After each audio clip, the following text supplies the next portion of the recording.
So we have here that WBIT and we have NWNIT updates. We also have NCAA, and we also have NCAA Division II Women's Semifinals. So we have the Kansas 50 now down San Diego State now 58-57. Kansas was up 1, now San Diego State's up 1. Wisconsin now up 1. They were tied at the half, 26 all. And now Wisconsin leads 33-32, 4-5 in the third. Cleveland State 34-29 with 4:50 in the third. And then South Dakota 51-20 over Pepperdine. South Dakota was up 32-9 at first score. Now they tied at 19 all in the second. And then we have Stanford at BYU at 9 Eastern, 6 Pacific. And the Portland's Montana State at 7 Mountain, I believe. It could be 7 Mountain and Stanford BYU as well. So, but, so yeah, let's go to. Let's bring in the rest of the first quarter. Let's bring in the rest of the third quarter. See if San Diego State can survive and advance. And will they stay in Kansas if they win this semifinal? I would think so. They would stay in Kansas because it's Wichita State is hosting the WBIT. And they always have it now where the WBIT hosts. Then you host the WBIT and the women's side and the men's NIT in Wichita State. In essence, they did that with the traveling. So. Now let's go to the second semifinal in the Division II rings. The University of Alabama Huntsville. And a deep three in Grand Valley State University from Grand Valley, Michigan. Wow, what a deep three that was. Make it 15-10. Space. UAH has its first lead of the night. No, it's actually Alabama Huntsville's shot. Okay. I thought that was Grand Valley State, but no. Grand Valley State's in the blue end. And white, that's right. And then Alabama Huntsville is in black and blue. That's right. I forgot. Yep. So you're right. Yep. So Alabama Huntsville now up 1. Wow. Incredible touch. Van Stee, the All-American, driving on Wilkin. Page gets her own miss. Ali Anderson says, all right, fine, I'll go to the bucket instead. She hit the rim with her layup attempt.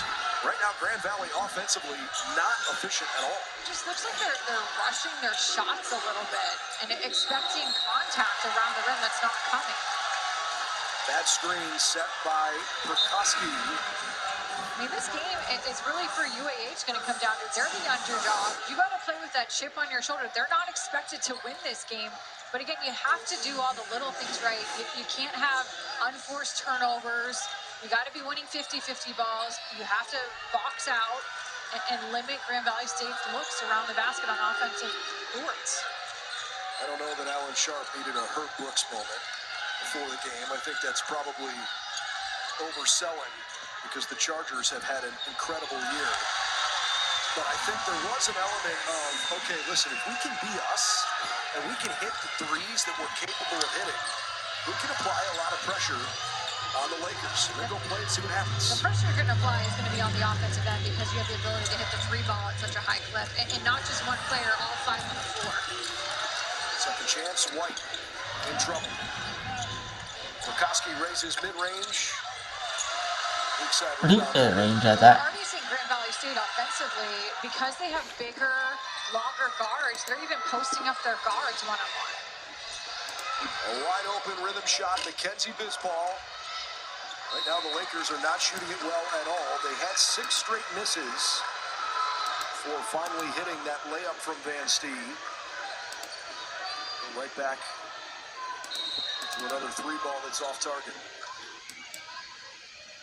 Only jump shots they've taken have been from behind the 3-point line, as another foul is whistled against the Chargers. That's 2 in short sequence against Prikoski.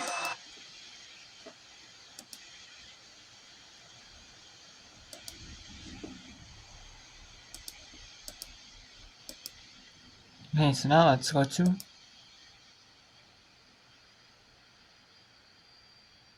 let's actually go to now Harvard at Wisconsin.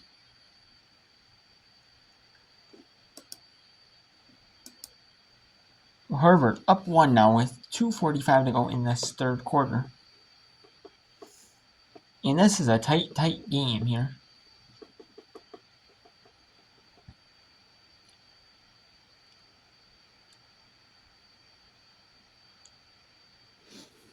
This is a very tight game.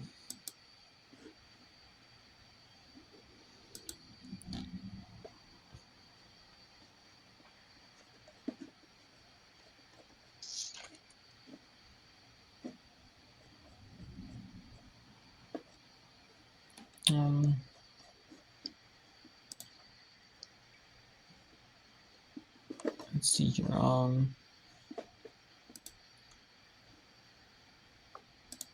Who's being played? Let's look at the WBIT. Okay, bracket. Let's look at the bracket. So BYU Stanford winner plays San Diego State Kansas, and the Columbia California winner plays Harvard Wisconsin. So we'll see. I mean, it's going to be an early start time in the Pacific time zone for either one of these teams. Fan base is watching. It is. You know, it could be an early start, like a late morning start time in the Pacific time zone. Early, late morning, in the early afternoon. It could be, for if California wins. So we'll see. But San Diego State up 2 now. We'll see. And it could be a conference match, match in the semis with Columbia and Harvard. And it could also be a conference match in the other semifinal. If BYU wins and Kansas wins, it will be a Big 12 rematch. And then if Stanford wins and California both make it to the championship game, it'll be an ACC conference final. So there could be there's either 2 conference rematches or 1. 2 both in the semis, or you have if there's 1 in the semis, there cannot be 1 in the championship. So we'll see how that shakes out. It'd be kind of interesting if you had conference rivals being deep in a postseason tournament. Typically, that can happen in like these smaller tournaments, like the WBIT, WNIT. We do not have, but there are not going to be conference opponents yet. There is not in this one so far. There could be. There is conference opponents, so in the Super 16 though. George Washington, Chicago. You could have Horizon opponents with Purdue, Fort Wayne, and Cleveland State in the grade 8. There could be. There could be West Coast Conference opponents in the grade 8, Pepperdine and Portland. But Pepperdine is down by 28, so I don't think that's going to happen. West Coast Conference opponents. So there could be 2 more conference matchups in the grade 8.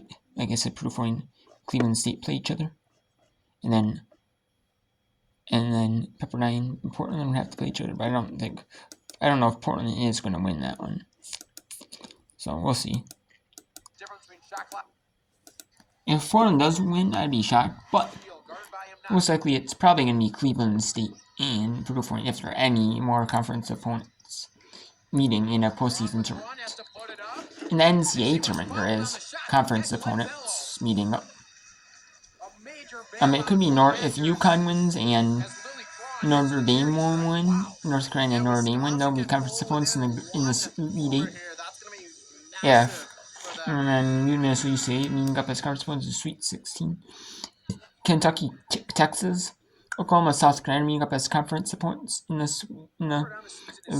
Sweet 16. There could be a Virginia win. No, there can't be. So that's what's in the NCAA tournament, conference wise. You typically they try not to in these conference tournaments, no matter if it's W and no matter if it's and NC women NC tournament, WNI, WBIT, the NIT, the WNIT, any of these tournaments, they try not they want to not have conference opponents meet in the opening couple rounds, but there could be conference opponents that meet up in the Sweet 16, the quarterfinals, maybe semifinals of the WBIT. You could have deeper in these tournaments, like Super 16, Grade 8 of the WBNIT. So yeah, you could have that, but you don't have conference ones meet up in the first couple rounds, so you never will, because you never will, because they want you to play someone you haven't really faced before, either like a rematch, and it's usually not rematch from the regular season either. Like if you played in non-conference play, you're not going to play again in the regular season. You're not going to play again into like the Super 16, Grade 8, or like later in these tournaments. Typically you're not. They're going to avoid that as well, and that's just because you don't want like a rematch. You want to play something unique. That's kind of like the thing about March. You don't want to play the same team. Unless it comes down that way, and you kind of have to. There's so many teams from a conference in a tournament, like NCAA tournament, like the power conferences, or just the bracket happens to shake out that way. But late in the bracket. But typically early on, you do not want that. They do not want that.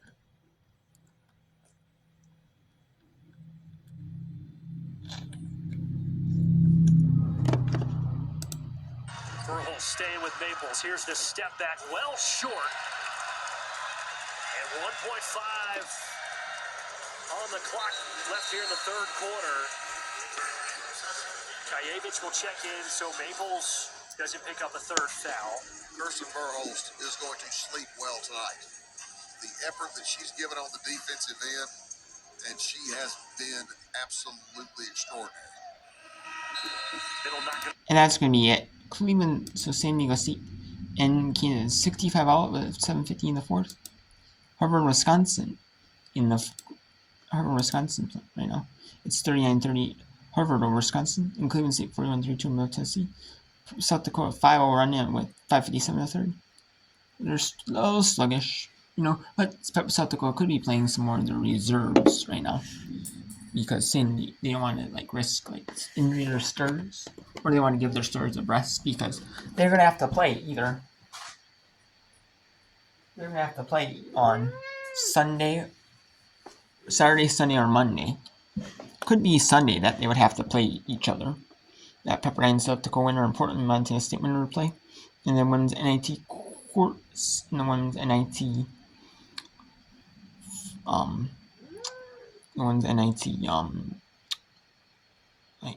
the quarters, and then the other quarters would play probably Monday mostly, because they play Friday. They could play Sunday, Friday, Sunday, but depending on the travel, situation.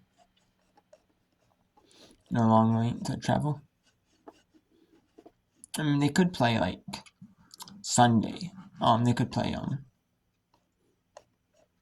Sunday, or they could play Monday in the Grade 8. So we'll see how that goes.